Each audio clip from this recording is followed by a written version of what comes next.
आप सभी को सादर नमस्ते।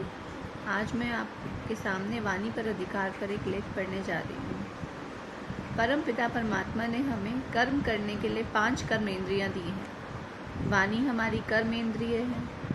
इसका सदुपयोग करने वाला कर्मनिष्ठ व मनीषी कहलाता है। कर्मनिष्ठ वह मनुष्य है जो किसी फल के प्रलोभन में न आकर केवल कर्तव्य कर्म में सदा तत्पर रहे। और मनीषी पद उन योगियों के लिए आता है जिन्होंने अपने मन पर अधिकार कर लिया है। वाक इंद्रियों को अपने नियंत्रण में लेने के लिए पहले अपने मन पर अधिकार करना होगा। ये इतना सरल कार्य तो नहीं है, परंतु वो ऐसा कह रहे हैं कि अगर हम अपनी वाक इंद्रियों को अपने नियंत्रण में करना चाहते हैं तो हमें अपने मन को देखना होगा। ऐसा मनुष्य वाणी के एक एक अक्षर का निरीक्षण करने के लिए अपनी इच्छा शक्ति के सारे बल का प्रयोग कर, क्योंकि जब तक मन का इंद्रिय पर पूरा नियंत्रण नहीं होता तब तक वाक इंद्रिय पद पद पर ठोकरें खाता फिरता है। हमें अवश्य ही अपनी इस भूल का सुधार करना होगा। यदि हम ऐसा करना चाहते हैं तो हमें अपनी वर्तमान अवस्था को देखना होगा। अब हमारी अवस्था ऐसी है कि जैसे कि पालतू बनाने के लिए जंगल से किसी जंतु को पकड़कर लाने वाले मनुष्य की होती है।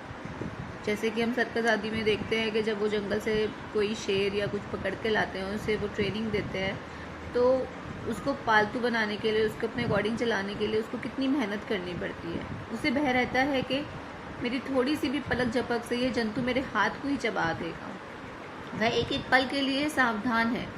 वो हर समय उसके हर व्यवहार को बहुत ध्यान से निरीक्षण कर रहा है, क्योंकि वो उसको अपने अकॉर्डिंग ढालना चाहता है, तो वो बहुत सावधानी रखता है। ठीक इसी प्रकार हमारा वाणी भी उसी जंतु के समान शिक्षित है। जैसे हमारी जंतु जैसे जंगल से लाया हुआ अशिक्षित है, अभी उसको कुछ नहीं पता है, वो जंगल के व्यवहार जानता है। ऐसे हमारी अभी वाणी का जो इंद्रिय है, इंद्रियों को भी घोड़े कहा गया है। हमारी सारी इंद्रियों को घोड़ों के नाम से बताया गया है हमारे शास्त्रों में। तो वो भी एक तरह से एक जैसा जंतु है जिसको भी हमारी ट्रेनिंग की बहुत ज़रूरत है। यदि अपराध केवल हमारे वासना युक्त मन या वाणी का ही होता तो वेद भगवान हमें बार बार संबोधित न करते। परंतु खेद यह है कि हम जानते हुए या अनजाने में इस मन व वाणी का साथ दे रहे हैं। हमें भी सिर्फ ये नहीं हम कह सकते कि ये कसूर सिर्फ हमारे घोड़े का इसीलिए कि भाई क्योंकि हमारी वाणी अशिक्षित है, हमारा मन अशिक्षित है। हमारे को बार बार हमारे वेदों में, शास्त्रों में इन चीज़ों के लिए कहा गया है कि ये कसूर सिर्फ उनका नहीं है, ये कसूर शायद हमारा है, आत्मा का है। आत्मा को राजा कहा गया है, ऐसा बताते हैं इन शास्त्रों में। जैसे कि एक रथ पे हम बैठे हुए हैं, जिसकी जो इंद्रियां हैं वो घोड़े हैं, जो उसकी लगाम है वो बुद्धि है, जो सारथी है वो मन है, और जो उस पर बैठा हुआ राजा है वो आत्मा है, वो हम है। तो हम भी उसी जंतु का साथ इसलिए दे रहे हैं क्योंकि हम भी उस प्रलोभन में फंसे हुए हैं। धन, भूमि, भवन व आदि का प्रलोभन जैसे ही हमारे सामने आता है तो हमारी वाणी झूठ की बौछार आरंभ कर देती है। मन उस झूठ को पुष्ट करने के उपाय सोचने लगता है। बुद्धि भी अपनी पुष्टि की मोहर उस पर लगा देती है।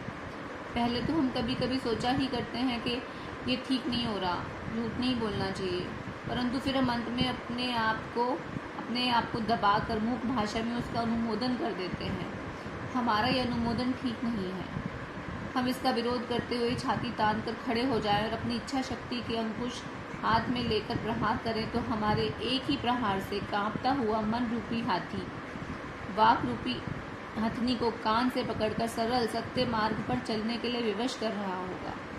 वो ये बता रहे हैं कि जैसे अगर हम बहुत स्ट्रॉन्ग अपनी विल पावर को कर लें और ये सोचे कि नहीं हमें झूठ बोलना ही नहीं है, हमें किसी को अपशब्द बोलना ही नहीं है, हमें कुछ भी नहीं गलत कहना है, तो अपने मन पे भी निरीक्षण रखें कि अपने मन में बुरे विचार आए तो उन्हें आने ना दे। अपनी इच्छा शक्ति का पूरा प्रयोग करें, जैसे कि हम उस जंतु के साथ करते हैं। अपनी पूरी सावधानी से उसका ध्यान रखते हैं और वो धीरे धीरे हमारे वश में हो जाता है। फिर हम जहाँ से कहते हैं वो वहीं से छलांग लगाता है, जिस रिंग में कहते हैं उसी में से कूदता है। ऐसे हम अपने मन और वाणी को इतना नियंत्रित कर दें और जितनी भी गलत बातें का हम अनुमोदन कर देते हैं कि ये हमें ठीक है, कोई बात नहीं, तो चलता है, ऐसा तो होता है, सभी करते हैं। तो किसी लोभ में, लालच में या कभी भी अपनी वाणी को और अपने मन को वो अनुमोदन ना दें और उसे अपनी पूरी इच्छा शक्ति के साथ उसे रोके वहाँ पर जहाँ पर भी वो गलत रास्ते पे हमें चला रही है। तो हम उसको एक दिन ज़रूर अपने नियंत्रण में कर लेंगे, जैसे कि हम उस जंगली जंतु को कर लेते हैं।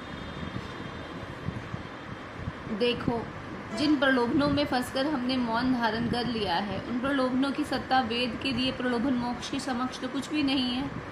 हम अपने मन को और अपने वाणी को ये समझाएं कि जो प्रलोभन हमें यहाँ दिखाई दे रहा है इस संसार में, वो तो कितना छोटा सा प्रलोभन है, सिर्फ एक जीवन के लिए, और उसके वो भी कुछ समय के लिए, क्योंकि जो भी हम गलत काम करेंगे उसका फल तो दुख होगा। और अगर हम सत्य मार्ग पे चलेंगे और सही चीज़ करेंगे तो हमारे सामने जो प्रलोभन ईश्वर ने रखा है मोक्ष, कि कितने लंबे समय तक हमारे को आनंद ही आनंद मिलेगा, उस प्रलोभन के सामने तो ये छोटा सा प्रलोभन कुछ भी नहीं है। हम चोरों के हाथ में ऐसा धन जाने में, घाटे में, या किसी विषय लालसा के पेट में इस धन को जाने में तो कुछ भी देर न लगेगी। और हम अपने सिर पर पाप और अपयश की गठरी बांधकर विवश लड़खड़ाती हुई टांगों से दूसरे लोग की राह ले रहे होंगे।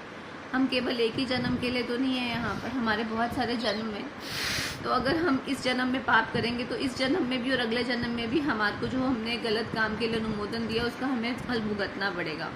इसके विपरीत अगर हम सत्य मार्ग पर चलते हुए परलोक में इस लोक से सुंदर भवन बनाते हुए कई गुना संपत्ति का संग्रह कर लेंगे, और यदि वाणी के अधिकार को और भी आगे बढ़ाकर हमने भगवत गुणगान का रसिक बना लिया है तो परमानंद का परम धाम उसका अपना लोक बन जाता है। और अगर हमने अपनी वाणी को इतना ज़्यादा ट्रेन कर लिया कि हमें उससे हम ओम का उच्चारण करते हैं, ईश्वर का ध्यान करते हैं, उपासना करते हैं, तो फिर तो हमारी जो ये जीवन है मनुष्य का वो सफल हो जाएगा, और हमारा जो मनुष्य का जो सबसे बड़ा लक्ष्य है जीवन का मोक्ष, हम उसके भी पथिक बन जाएंगे, और हमारा भगवान जी का जो कहते हैं अपना लोक है, परम धाम है, वो हमारा अपना लोक बन जाएगा। धन्यवाद।